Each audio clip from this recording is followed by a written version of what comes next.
Pansamantalang nakalabas ng Senado ang kontratistang si Curly Descaya. 7 buwan na po siyang nakadetain doon. Dinala siya sa ospital ngayong araw para operahan. At live mula sa Senado may Express Report si Mobile Journal Merrimon Reyes. Merrimon, ano daw ba ang ipapa-opera nitong si Curly Descaya at kailan ba siya babalik ng Senado? Ruth, pasado alas 8 ng umaga kanina nang ilabas mula sa detention facility ng Senado ang kontratistang humawak sa sandamakmak na government projects na si Pacifico Curly Descaya.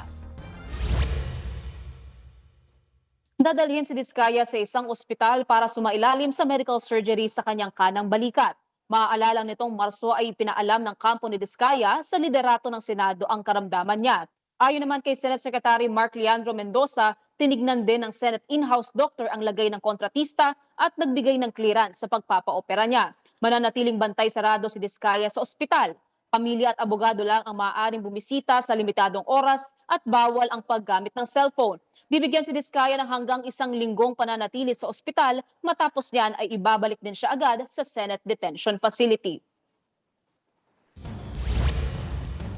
Ruth, sa mga nasasangkot sa flood control scandal, itong si Curly Descaya na lamang ang nananatili sa kustodiya ng Senado matapos siyang makontempt noong September 2025. At yan muna ang latest mula rito. Balik sa iyo, Ruth. Yan po ang Express Report ni Merrimon Reyes mula sa Senado.